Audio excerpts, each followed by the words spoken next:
Okay, good evening and welcome to our second talk show in the series called Rendezvous with the Gurus. And we are so lucky to have a top-class exponent of competitive dance and fitness and personal training, a lady from United Kingdom who is now very much in UAE and who IQ Lifestyle actually is a partner of GΑYO Fitness Academy. And soon she will be coming to India and on a regular basis to present exercise to music and various other group exercise formats. And we thought it would be wonderful to have a little chat with her and try to make us understand what group exercise on the one hand and exercise to music is all about. So welcome, Gemma. Nice to have you here with us. And yes, nice to be here. Yep. And my first question to you would be, you are into personal training, you're a fitness professional, you're a competitive dancer, or let's say a dance competitor in different slow waltz and rumba and the other Latin dances. And you're also into group exercise to music.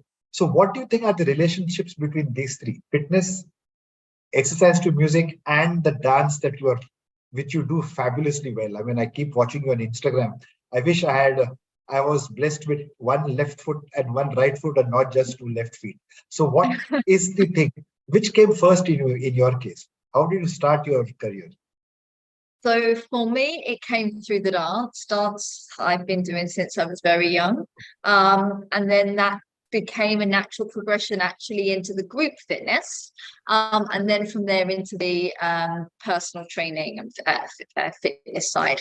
But the relationship really is, dance is very physical. We're using obviously music, but we interpret it in a particular way. We use a lot of our muscles, coordinations, cardiovascular system, and then when we train in fitness, it's the same thing. So we need a good fitness level actually to dance to a decent level. And the skills of dance can also relate to fitness. It's like a creative way that you can actually improve your health as well. So the link really for me is that they use body movements, we're using muscles, we're using our heart, we're using our respiratory system. And in the case of exercise to music, we also have the music in the dance element as well. So yeah, there's quite a lot of overlap actually between the three styles, but there can also be a lot of differences as well. So it's interesting. I mean, if you look at it in a from a non-dancer's perspective, physical movement is the common factor. Yes. The second is the music. Now in fitness, for example, in personal training, there may not be music. You don't exercise to music, but then you have that ambient kind of music, ergogenic music, as we call it.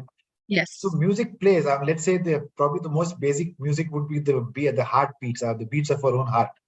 So so everything has got a rhythm. So whether it's fitness, I think, or it's personal training, or it's exercise to music or dance, it's all based on beats, right?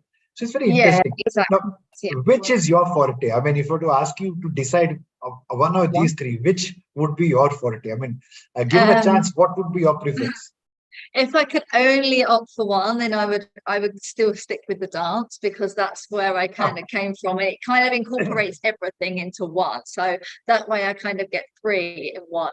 So I would go with the dance. Yeah, I can do it one-on-one or in a group. So I'm getting everything in one go. Yeah. So in July, first week of July, you are in Thrissur in Kerala to actually present your very first exercise to music program.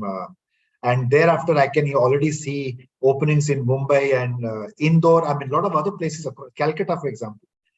But at least 4 or 5 cities which have shown promise apart from Thrissur.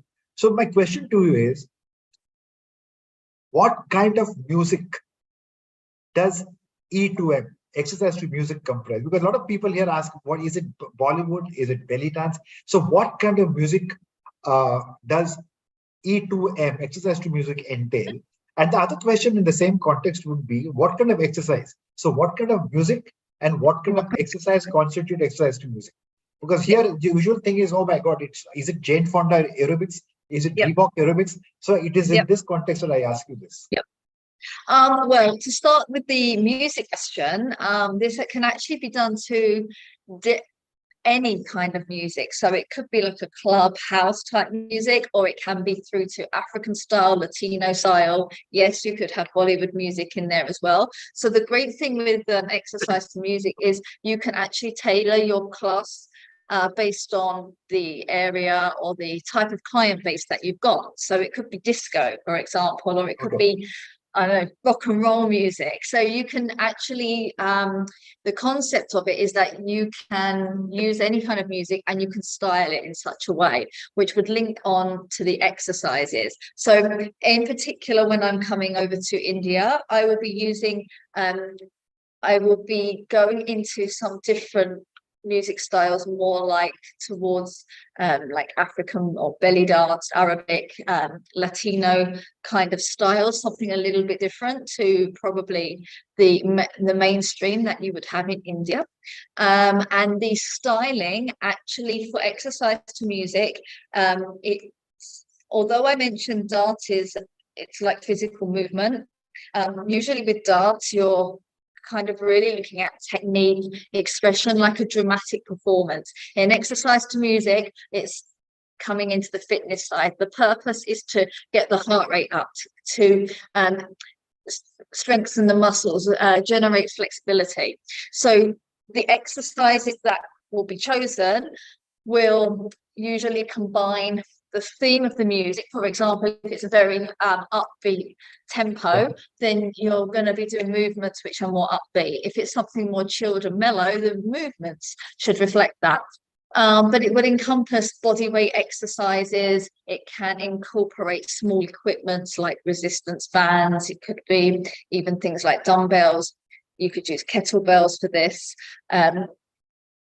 Even just your own body weight, as I mentioned. So, and the exercises that will be given, it's just a really wide scope. So a lot of them, for example, personal trainers may recognize a lot of the exercises from the gym, things like maybe squats or lunges, but you can style the squats and lunges in a particular way to reflect the music. For example, you could do a squat with a shimmy, kind of the things that they might do in something like Zumba. That's not necessarily everything I'll be teaching. You don't have to shimmy. It's just one example of something that you could add, or some flavor with the arms, for example, or just keep it very clear and precise. So it depends on the client base that you've got and to the kind of what music you're playing, the type of client base, what exercises you're going to give, and the goal of the session. If it's for example a strength-based class, maybe you're using barbells, these kind of things. If it's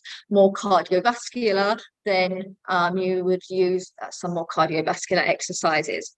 So the Reebok and the Jane Fonda styles, they are a form of exercise to music, but that's not now particularly what we would have. And now, like the aerobic style is still popular in some cases, but now we have you hear a lot about training, high intensity interval training. So this is also, when you're using the music to guide you through the movements, this is also a form of exercise to music. So it's a really vast concept. It's very interesting. So that means here, in fact, I can think of three observations. I mean, my own observation. For one thing, it is obviously exercise to music is primarily exercise oriented. You decide the exercise according to the fitness goal for that particular group, right? Yes. For example, if you have a group of 4 or 5 or 6 or 10 or 12 clients whose main fitness goal is to lose body fat. So probably the speed at which they perform will be a little faster. Maybe let's say, for example, 130 beats a minute. Or, somewhere it's more strength oriented, probably the beat or the tempo of the music could be slower. Right? Am I right? So that's how, so exercise is the main thing, but the exercise again will depend on fitness assessment, fitness goals, and so on and so forth. Exactly. Now, coming back to the music part, and this is here one more typical apprehension. It's like this. I'm a personal trainer. There's music in the gym which I really do not understand. This is a typical reaction that I'm sharing with you. I'm a personal trainer. Music is there in the gym. Now, how do I select the music? How technical is that science of selecting the music? Do I go for Arabic, or do I go for belly dance, or do I go for Indian pop, indie pop? So how is there any specific rules, rigid rules about it, or is it flexible?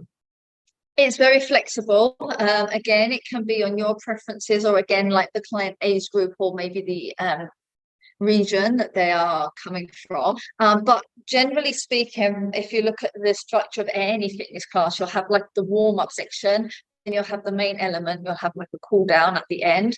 And in that main element, for example, if you're going, as we spoke about, like going for cardiovascular, quite high intensity, you're going to choose something which has something with an upbeat, faster beat. So the song selection would be maybe the faster ones at the beginning and slower ones at the end, or you could do it like an interval, high, low, high, low. So yeah, it's actually very flexible, and the music is there to actually enhance and to kind of help the client, motivate the client actually. So the gym, that's why they have music in the gym, to help to motivate the client. So it's the same concept in exercise to music. Okay. So basically, exercise to music replicates what you actually do in the gym, for instance, high intensity training, interval training, all those concepts can be applied in exercise to music. Exercise to music. The third observation is that dance is not that important. It's nothing with dance. I don't have to be a Latin dancer or a Bharatnatyam dancer or a Kathakali dancer to become an exercise to music teacher. Dance is not at all there. Basically, it's probably marrying music to exercise and exercise to music. Am I right? Yeah, it's the exercise to music is more towards fitness than actually it is to dance. Right. Because so with dance, this is like a skill you practice, you break down choreography, and the focus is on technique and expression, almost like an art, like a dramatic performance. In exercise to music, it's about doing clear movements correctly. Yes, there has to be technique, but we're not going to spend 1 hour learning how to put our hands up and down correctly. So it's more about having fun as well, and motivating. So now, since you teach in the UK, you teach in UAE, you teach in Malta and other places in Europe, exercise to music, I mean, what's the proportion of genders? How many? I mean, normally here in India, I would say, oh my God, aerobics would be more ladies dominated. I mean, most instructors would be women. But how is it in exercise to music? Is it men and women equally, or more women, less men? How does it work? How does it happen? So, I mean, again, depend on the countries you're mentioning. I mean, also kind of they have like different expectations. So in general, you will find still probably a higher proportion of females, because in general, I think there's still some association of this aerobics and it being for women or being for dance. Although in other countries, for example, if you go into some of the African countries, they have a lot of male dancers as well. Dance is becoming much more popular with the men. But if you go into something like a pump class using the bars, for example, this is also still exercise to music, or some kind of conditioning class.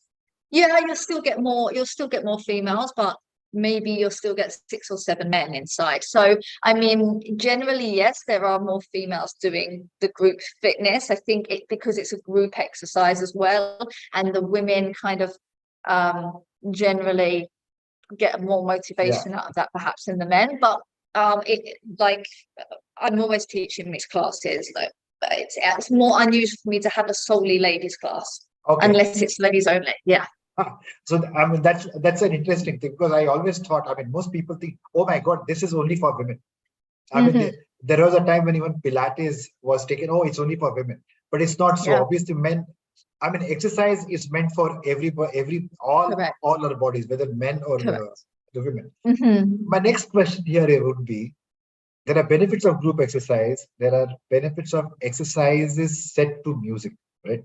So if you combine, that's what happens in exercise to music. So what do you think? Can you summarize some of the benefits, particularly in terms of mental or psychological, social, maybe even physiological? What has been your experience in this area? Well, firstly, because it's performed in groups, there's a lot of like motivation, kind of like a competitiveness Motivation. or like Yes. bringing yourself up. So even for myself, when there's other people around, you see other people doing it, you'll want to be part of that, and you're seeing other people doing it. So you kind of motivate you to push yourself a little bit more than maybe when you're on your own and you're thinking, oh, this is as much as I can do. So it can really motivate and also inspire you as well. You also get the energy and the atmosphere from other people. So just especially with the music coming up, and it's kind of that driving force. So it gives a lot of, I would say, social benefit to doing it, and also it's a great way to kind of incorporate exercises. So for example, people have a preference, maybe they don't like cardiovascular or they don't like doing weights or whatever, but if you're going into a group exercise class, then you can kind of try a bit of everything. Right. You kind of can't back out of it because everyone's doing it. Whereas if you're on a one-on-one session, there could be a tendency to be saying, no, I'm not, like you're not really motivated to complete everything. So these are kind of the main benefits. You can get a whole body workout, try different things that you may not have wanted to try before. And also, I think one thing is people feel like they're not being watched. Us as instructors, we can see everyone, but we're not singling people out. Like everyone is there as a group, and you can kind of express yourself in the way that you want to. Obviously, on a one-on-one fitness training for 45 minutes, 1 hour, 90 minutes, however long it is, all eyes are on you. And I think that for some people, that's quite off-putting. So, or they're a bit like nervous about it. So psychologically, group exercise can really help people. And also, yes, I mean, from a physiological point of view, fitness point of view, I mean, it helps you achieve fitness goals like body fat composition, Yes, I mean, yeah, cardiovascular, aerobic endurance, local muscular endurance, and there's so many other benefits of. yeah, so everything, it helps improve cardiovascular capacity, strength, endurance, flexibility, mobility, all the components of fitness, and also a lot of skills. So balance, coordination, reaction time, particularly with the music and responding to the musical cues. So all of the skills as well are kind of embedded into group exercise to music. Okay, interesting. Now, you have been a personal trainer yourself. You train personal trainers, and you are very good at that. So, as a personal trainer, suppose you were to be training me. I'm your client. You're my personal trainer, and it's a one-on-one situation. Personal training is one-on-one, right? So, how would you incorporate exercise to music in my case? So if I'm sorry, how would a personal trainer incorporate? I mean, that's what my question was. How will a personal trainer incorporate exercise to music in his repertoire, or his exercise planning of the plan? So there's a couple of things, and particularly I noticed with the trainers that are personal trainers that then study for the exercise to music, that do both. One, as a trainer, it makes them much more able to correct and spot technique much faster than just training as a personal trainer usually. Because when we're teaching for group exercise, you can have 50, 100 people in front of you, you notice. So it makes you much more observant and much faster, being able to get much more concise teaching points generally. But also in terms of the music and again, you can help the client to motivate by themselves, or even when you're with them, by choosing, for example, even let's say they're on the treadmill, by giving them a track to go on the treadmill at a certain pace or at a certain beat, which would just encourage them to persevere a little bit more. And also I think with exercise selections, because generally what I find with personal trainers, they're very good in particular exercise formats. Sometimes we have clients which are not keen on particular things, or it just doesn't suit them, or someone like myself, I'm quite small, so a lot of the gym equipment doesn't feel that comfortable. That's right. To me. So also true in India.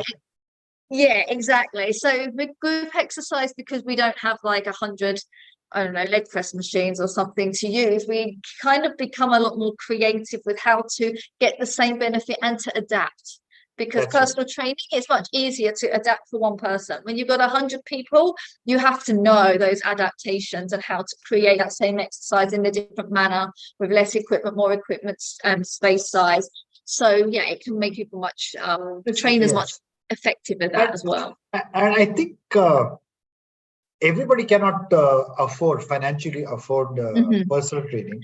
Correct. Everybody is not psychologically equipped to have one-on-one training. You know, I mean, for example, Yes. I would rather have a workout with a couple of friends than work out alone.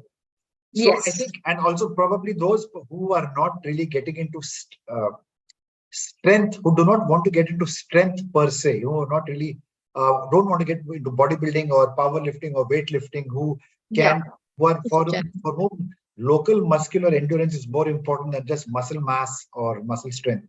I think this is the ideal thing. The other thing I think from what you said probably strikes me is exercise to music can be done anywhere. It doesn't have to be in a studio. It could be on the beach. It could be in the park. As long as you have a portable radio or some music player, or today you don't even need a portable radio. It's there, all there on your phone, right? Yes, exactly. So it's a very good way of kind of building like a community feeling as well. That's right. So yeah, it has as you mentioned, like a lot of people, they can start with the group exercise. They get a feel then for what they like, what they enjoy, and then those that are more psychologically equipped to go and focus more in a particular area can go in for the one-to-one training. But yeah, some people, they kind of want to have fun and get fit. They don't want to feel like they're working out. Right. And exercise to music, the music element, a lot of the comments I get from clients is they don't feel like they're working out. Not that it's not a hard workout, but they feel like they're having so much fun that their perception changes of what actually exercise is. It's more like a fun, something fun for them to do. So the music it's no more a drudgery in that sense. Yeah, exactly. So it's a really good way to kind of introduce people into exercise than maybe the financial and the commitment that a one-to-one training would do. In fact, I've noticed one more thing. I mean, a personal trainer who also gets into exercise to music, and he's, let's say, controlling or guiding, let's say 10, 15, 20 clients simultaneously at the same time. Each of those individuals will then wonder if this guy can control or train 15 or 20 people so well at the same time, how good he may be in a personal training setting. So it actually probably is good for promoting the personal training skills of the fitness trainer himself, right? It improves communication skills, marketing skills. It widens the network of clients for the personal trainer. Clients who so normally as would a not personal trainer, it's a very good way to market yourself. But I mean, a different skill sets, training one-on-one and training in a group. So it can really help the trainer to develop, but also it's a really good way to kind of, this is like a lot of the clients will train for me on a one-to-one because they know me and they know my personality and they trust me. And there's always that element. So it really helps you to build your client base. That also improves you as a trainer too. Yes, because it also, in a way, I mean, a lot of clients who would not normally have gone for personal training are now accessible to the personal trainer through group exercise. So he has a larger market to convert them into personal training. So it's a win-win situation for everybody. Now that we discussed, we have seen it in the context of the fitness trainer, the personal trainer. What about the gyms? How are gyms looking at exercise to music in Europe or UK or UAE? How is it advantageous to them? Yeah, so actually the group exercise plays a really key role because a lot of people will base their memberships, even someone like myself, will base it on the classes that are offered in comparison to the trainers that are maybe working in the gyms. Because a trainer you can take personally, but if you're going to take a gym membership, the quality of the classes and the kind of different variety of classes that are on offer really play an important role. And now it's there's a lot of studios opening which just offer classes, no personal training. It is just simply classes, because there's a huge market for it, and trying different styles, different formats, different types of music, just introducing to new things. So yeah, it plays a really key role. I would say more so than the personal training element for most gyms. Yeah. It's very interesting because it helps gym owners and gym managers, because I think those days of looking at revenue, income per client entering the gym, because it's time. I mean, we are lost. All of us have lost so much of energy, time, and money during COVID. Now it has to be recovered. And the best way to recover money for a gym owner would be to increase the yield, the revenue per square foot of the gym. It's not per person who enters the gym. So if you're talking revenue per square foot, I think I'd rather have 20 people in a 500 square foot studio than only have 3 people doing personal training, So, and there's not much of, as you rightly said, there's not much of equipment required. So it's low investment, low cost, and higher margins probably. So here again, for the gym owners also, it's a win-win situation. Yeah, and also with the group exercise, you can earn money on the memberships, but you can also maybe have people for the pay per class, like from outside that are coming just for the class. So often that's different with the personal training, because with the personal training, often you have to be a member to take that particular personal trainer. But particularly here in UAE, I can be a member of a gym, or if I just want to go to a specific class with you, I could pay just for that, for that class. So it can generate another revenue, and it also it boosts I guess it's more about boosting the value of that gym rather than pay per client. It's about getting people in, getting the name known, just having things available, whether the classes are totally full or not. It's about having the option for people to do these different things if they want to. That's interesting. Now, coming to your competitive dancing, Latin dance, what we call ballroom, of course, in fact, you told me it's called the slow English waltz? Yeah, it's slow waltz or English waltz. We call it waltz. I'm from England, so we call it waltz, but there's also other types of waltz, and there's Viennese waltz as well. That's right. I was about to say that. Viennese waltz I've heard, but very different. Since we are English waltz is English waltz.